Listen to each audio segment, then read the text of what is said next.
75 years ago, in a different land, it was quite different. I've been thinking quite a bit lately about the weather, hoping that we'd have a nice day today, and we got lucky. We have a gorgeous day today. It wasn't that way 75 years ago. The invasion was supposed to be yesterday, June 5th. The weather's so bad that General Eisenhower decided to postpone. And in his gut, he knew if he postponed another day, it might be a half a month, or who knows when they would be able to do this again. They had a small 24-hour window of halfway decent weather, and they went for it. And you think about it, what was at stake today? Just a small ceremony. What was at stake 75 years ago? The history of the world was held in the balance. And fortunate for us, they were successful. We have two flags here today that have a connection with D-Day and with Utah Beach. We will talk about that in a little bit, but I first want to do some introductions here. We have Mr. Frederic Chollet, the Deputy Consul General for the French Consulate in Chicago. Thank you very much for being here. Having you here makes this a very special day for us. We have Charles Sahi, a World War II veteran. Charles was on the USS Nevada at Pearl Harbor on December 7th. He unfortunately had a bird's eye view of the entire battle because his duty position was up in the searchlight high on the mast as he watched the Japanese attack. He was there when the ship was scuttled and sank so it would not block the harbor. He stayed with the Nevada after they raised it, when they took it to Bremerton Shipyard in Washington State, when they did a rehab and upgunned it, everything. He stayed with it when it went to the Aleutians, when it went through the Panama Canal, and he was with it at Utah Beach on June 6, 1944. We have Mr. Charles DeHart, whose father served as an officer on a landing ship tank, an LST, that was delivering equipment and supplies to Sword Beach. And I understand, Charlie, your dad would regale you with stories about listening to the bagpipes as they stormed the beach. Quite a memory. In 2016, he was visiting the beaches, and they were at Utah Beach. They were taking down two flags that had been flying at Utah Beach, and the French routinely replaced them, and they gave Charlie the two flags, the American and the French flags.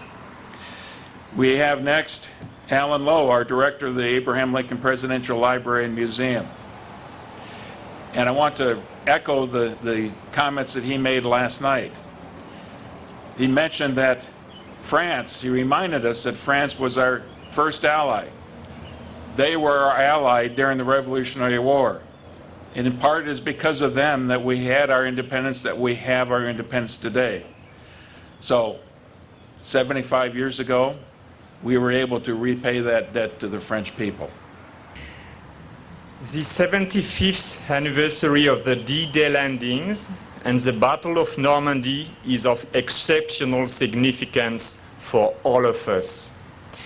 Today, our president stood together at the American Cemetery in Colville-sur-Mer to pay tribute to all American soldiers who took part in the Normandy battles. Today, we are commemorating an unprecedented engagement for freedom and democracy. We are also celebrating a turning point in history in the fight against fascism, and we are remembering the sacrifice of a generation of young people. It is on the shores of Normandy, in the early hours of June 6, 1944, at Omaha, Utah, Juneau, Gold, and Sword, where the road to victory started.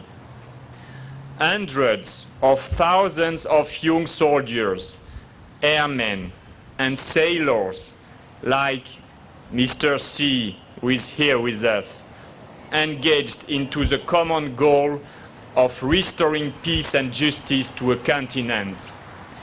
They came from the United States and a dozen of other countries. They left behind their loved ones to change the course of the history of humanity. They gathered all their strengths, swallowed their fears, and jumped into hell to fight the enemy. We are united today to honor the men and the women of the greatest generation who gave their life to free my country, France, and Europe. For us, the French people, they are and will always remain heroes. As history was unfolding in Normandy, let's never forget the pain of all the families who waited for their sons to return but never saw them again. Finally, on this important day, we pay tribute to the resolve of the men and women of France who refused to kneel before tyranny. They fought until the end alongside the Allied troops or in the shadow of the war.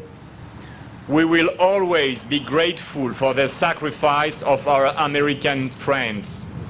The friendship between our two countries is our bond, like the common universal message of freedom we share.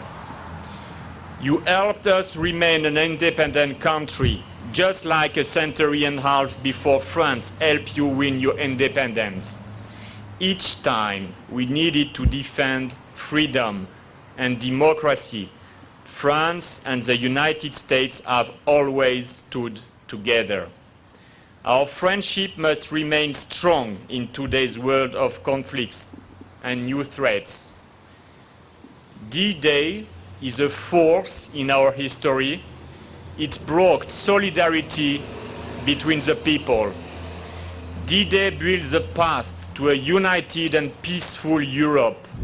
France will never forget what it owes America, and D-Day will always remain in our memory. Thank you. Merci.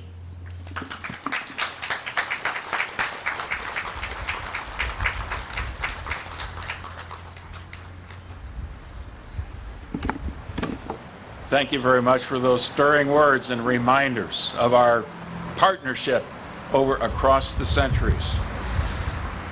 I want to return to Mr. Sehi, Charles Sehi, who I had the pleasure of interviewing a few years ago. I've already given you a broad sketch of his experiences. I want to read some of his own words of what he was doing at D-Day on June 6, 1944. This is what he wrote, just recently, I believe.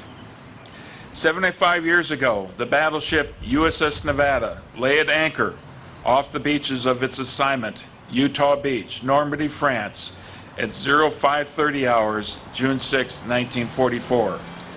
I was a 20-millimeter anti-tank gun captain, age 21, now strapped in my harness in combat readiness position, together with my ammunition handlers, manning the various gun positions within the turrets of the main batteries, 14-inch guns, and secondary twin 5-inch guns, were civilian soldiers like myself, ages ranging from 20 to 28, many of whom were high school graduates or dropouts, eager to get into the fight and preserve their freedom. Those are Charles' words. And he and I have been looking for the opportunity to have this meeting today with the French Deputy Consul General. And I want to next read a letter from the Consul General itself.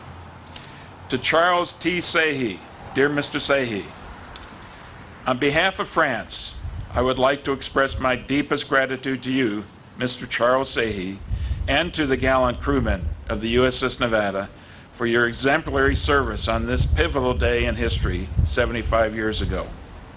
On this day in 1944, the USS Nevada played a key role in the Normandy landings, the largest seaborne operation in modern military history, which led to the liberation of France and Europe. Thanks to you and your bravery, my countrymen and countless others throughout Europe were liberated from tyranny. France and the United States have stood together through the trials and adversities time and time again. Today and every day, we must continue to learn from the lessons of the past and keep the memory of our common history alive for generations to come. As we commemorate the 75th anniversary of D-Day, we must always remember the ultimate sacrifice made by fallen American soldiers, their selflessness and courage, all in the pursuit of freedom and liberty. France will never forget the crewmen of the USS Nevada. We are forever in your debt. Signed by Frederic Chollet, Deputy Consul General.